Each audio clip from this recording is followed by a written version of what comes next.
Good evening. Somebody asked me who my political heroes were. I'll tell you, my political hero is dead. His name was Herman Cain. Because in 2012, when Herman Cain was running for president, he said, and when they asked me who's the president of Becky, Stan, I'm going to tell them I don't know. And I thought he had an excellent point. After all we've been through together as a nation over the past 8 years, the presidency certainly is not about remembering things or international diplomacy. The presidency is clearly about one thing and one thing only, and that is providing employment opportunities for the elderly. No, but it's stressful, you know. It's an election year, and old Donald Trump's been in the news more about his fraud trial than his election campaign. And, you know, I'll be honest, I hadn't really followed the fraud trial that closely in the news, but I was always somewhat inclined to suspect that he might be guilty. And look, I tell you why, because look, I used to get some emails from Uncle Trump, and it was always kind of like getting a letter from like a mean Santa Claus.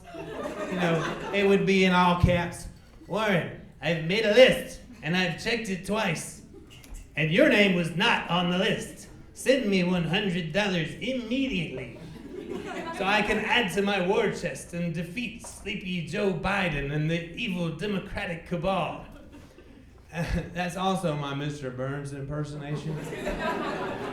No, but I think that realistically, anytime I get an email from a rich guy asking me to send him money, I'm just inclined to suspect fraud. I think it's because my only real related experience was about 15 years ago when I became pen pals with this Nigerian prince. And I lost a shit ton of money on that deal. No, but you know, it's hard to get excited about the election. You got the Democrats, and then you got the Republicans, and then you got Robert F. Kennedy Jr., whatever the hell it is he thinks he's trying to do. I'm pretty sure that Hawk Tuah girl's gonna get more votes than he is. I guess he's just trying to raise some money for his campaign, you know, but he's targeted me on Instagram and says things like, spend the day whale watching in Hawaii with RFK Jr. You know, spend the day doing falconry with RFK Jr. Play a game of catch with RFK Jr. Attend the Pinewood Derby with RFK Jr. And at some point, I feel like I got to get a hold of this guy and say, RFK Jr., I am a constituent, but I will never be your father. Poor guy.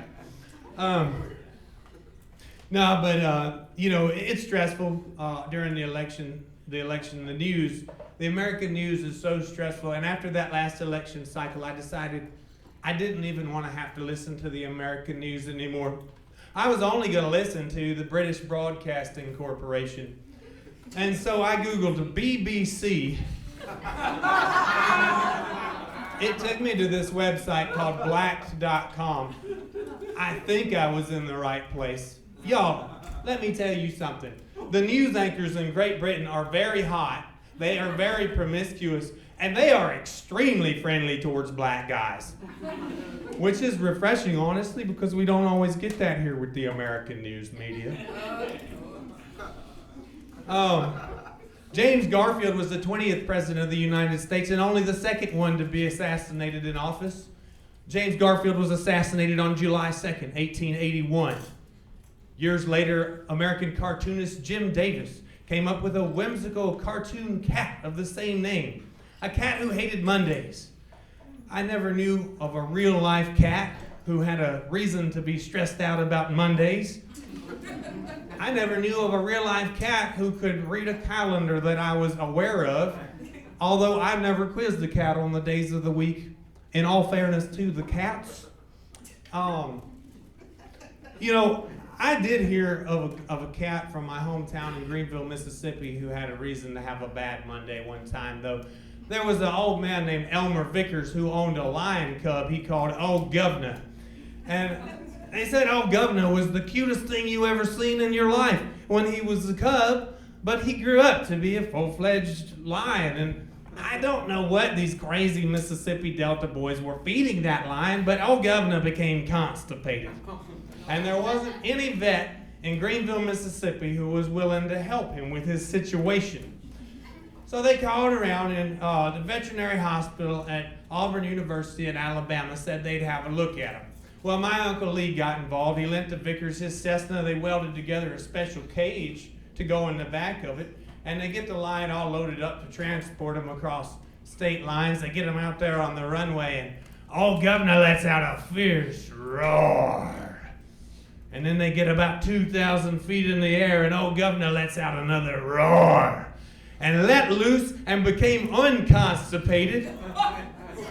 And there these men were, trapped in a small aircraft filled with lion shit. And I tell you that story because I think if there's one character in the Garfield comic strip who has a reason to have a bad Monday, it's gotta be John Arbuckle. After all, he's the one who has to clean the kitty litter after a cat who spends his entire weekend gorging himself on entire trays of lasagna. Which I'm pretty sure cats are not supposed to eat. Cats are allergic to milk, cheese, garlic, onions, 4 of the key ingredients in your standard non-vegan tray of lasagna. That's probably why Garfield sleeps so much. He's slowly poisoning himself to death. No, but, you know, if Garfield ever really does get his act together and get on that diet John's always ragging him about, well, like all American celebrities who have either a near-death experience or a recovery story, he's gonna have to write a book. How Turning Away Lasagna Turned My Life Around by Garfield the Cat. You're gonna see Garfield on the podcast circuit. Next thing, Garfield's gonna be on Jordan Peterson's podcast because that's what excites young American readers today, is being scolded by an old white Canadian man. I think it's such a novelty for us because we've all been scolded by old white American men for the last 8 years. Since we're telling cat jokes, I got one more for you. Is everybody familiar with Schrodinger's cat principle? Yeah. So basically, smart audience, I love that.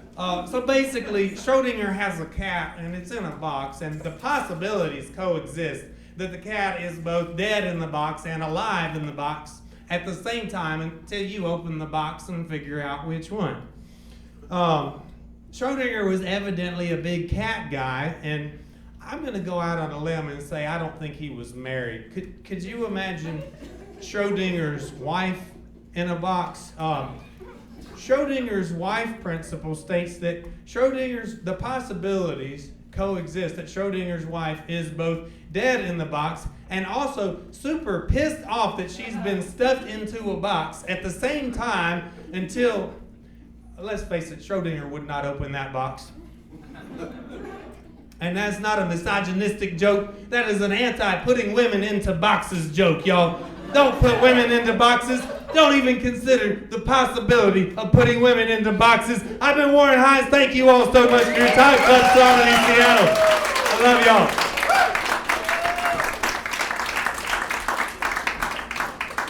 Hey, keep it